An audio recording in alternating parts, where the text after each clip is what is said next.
Hi, I'm Paul with Escaping the Film, and today we're going to be talking about the new comedy drama Downhill, starring Julia Louis-Dreyfus and Will Ferrell. Now, the interesting thing about this movie is it's actually a remake, which doesn't seem obvious because it has such big stars in it, but it's a remake of a Swedish film that came out in 2014 called Force Majeure. The film is actually directed by Faxon and Rash.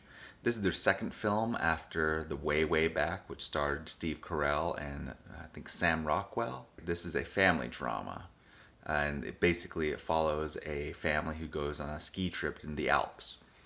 And something very early on in their trip really kind of shakes the entire family up and forces them to completely reevaluate everything that they think about their relationship and how the married couple feels about each other. Now, Faxon and Rash were actually Academy Award winners for their script from The Descendants. That was the film that was directed by Alexander Payne and starred George Clooney. So if you take the Way Back and The Descendants into consideration, Faxon and Rash are actually really familiar with basic family-based drama. So they kind of feel like the perfect fit, especially with their sensibility of, they're both rooted in comedy. Faxon starred in a sitcom with Dakota Fanning for a number of years, and Jim Rash was actually a really integral part of Community, one of the best sitcoms of the last decade. With the fact that starring Julia Louis-Dreyfus, arguably one of the most consistent television actresses of the last 20 years, and Will Ferrell, one of the biggest comedy stars ever, at least within my lifetime, there's a lot going for this movie. So it's actually kind of disappointing how underwhelming how disappointing Downhill is. It's impossible to separate Force Majeure from Downhill because this simply is Force Majeure light. It really is. They say it's inspired by Force Majeure, but it takes a lot of the story beats. It is an American adaptation of a great film, but anytime you're going to adapt a film, you have to bring something new or something different, something to legitimize redoing a brilliant film, and Downhill simply does not add anything of actual value, doesn't improve upon Force Majeure in any really discernible way.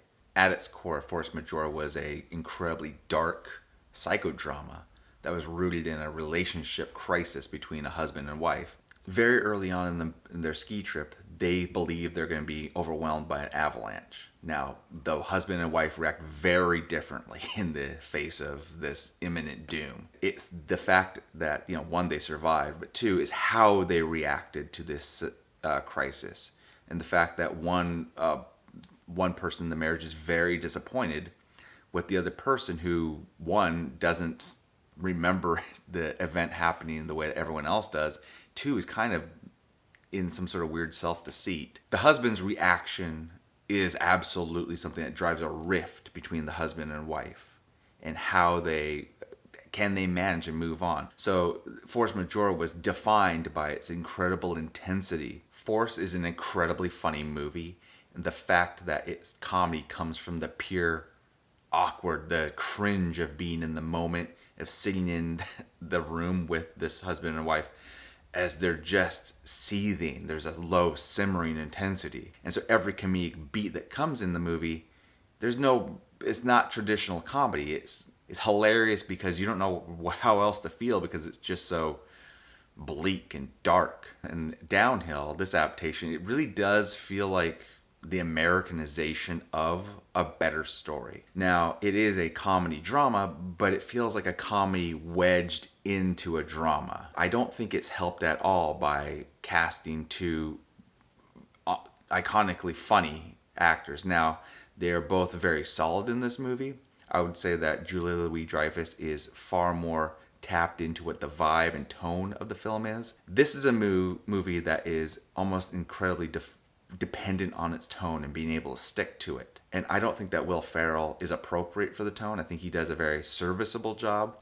His character isn't really afforded any real direction. And again, it's unfair to keep comparing this new film to the Swedish version, but Force was very locked in the conflict between the husband and wife. And unfortunately, that's not really the case in Downhill. However, there's a weird B-plots. There's something about Will Ferrell's father recently passing, and so Will Ferrell's character is somehow in mourning, but that never really manifests in anything that affects the storyline significantly. Downhill suffers from its lack of focus. The big indicator of that is the fact that Downhill feels very long. Now, here's the kicker. Downhill is only 86 or 87 minutes, including credits, meaning it's actually in the low 80s for narrative story time, meaning this is a very, very short feature-length film. Now, very generally speaking, whenever a movie feels too long, what you're really sensing is the lack of direction of where the movie's going. Every scene should lead toward the film's ultimate goal. Each scene has an objective. So you get from the beginning of a scene to the objective, to the next scene, to the next scene. It should all track on a goal. That doesn't have to be obvious. They don't have to spell it out for you, but you do have to have the sense that this is going somewhere. Downhill does not have that. That's why it feels long. That's why certain films that are 2 hours, they might feel a lot longer than that. So it is a massive problem that a short film feels this long, and it is indicative of the fact that the film doesn't have a clear focus. It doesn't really grasp you and say, here's the crisis, and here's exactly what these two people are dealing with in this moment. Instead, what it kind of does is it says, here you go, here's an instance, here's a scenario, now deal with it. And you just kind of wait and wonder where this is going. The best case scenario for Downhill is to kind of divide people. You know, how would they react in a crisis situation? And is it reasonable for somebody to act as the husband does? And is it reasonable for the wife to act as she does? Now, that could be something that people can feel. However, that's not laid out particularly well in the film. It really does go back to the basic core argument of any remake. Is the remake justified in its existence? Downhill simply doesn't add anything. In fact, it's a weaker version of Force Majeure. Force Majeure is brilliant. If you've never seen Force Majeure, I guess it's kind of a nice way of getting into the story. It's a really watered down light version of it, but it doesn't have any of the intensity. It has a few of the dramatic moments, but you talk about moments that are kind of scattered sparsely within a movie that's not even an hour and a half. It'd be one thing if it wasn't as dramatic as it needed to be, if the comedy offset that. If it was so funny that, like, okay, I can forgive the kind of meandering dramatic narrative direction. It's not funny enough to kind of make up for its dramatic deficiencies. And at the end of the day, this doesn't feel like a remake that needs to exist. It feels like a movie that I don't think anyone needs to go out of their way to see.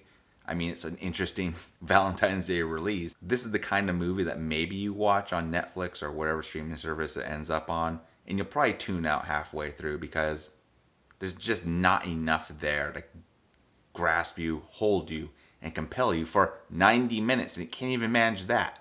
All right, now it's time for the final score, where 5 is the best and 0 is unwatchable. This is a serviceable movie, but the fact that it had so many things going for it, the fact that you're based off of something that was brilliant to begin with, that you had all the pieces there, and yet you come up with this movie that's at best mediocre, at worst ineffective. It's a 2. I'm sorry, it's not even a 2.5 because I can't recommend that anyone even spend the less than 90 minutes to watch this when I can say, hey, there's a much better version of this story and it's already out and on Hulu and you can watch it at home. Look, I get it. Not everyone likes to read subtitles, but in this case, it's definitely worth it because the comedy in Downhill is pretty toothless. The drama is sporadic at best. The fact that it feels like a slog, and the fact that it has a lot of potential and it underwhelmed, it's a 2. So, all right, well, thank you very much for watching, and you can read all of my reviews at escapeintofilm.com. You can follow me on Twitter at escapeintofilm, and you can catch my upcoming reviews, video reviews I have planned for Sonic the Hedgehog, Portrait of a Girl on Fire, and The Lodge. So thank you, and hope to see you next time. Bye.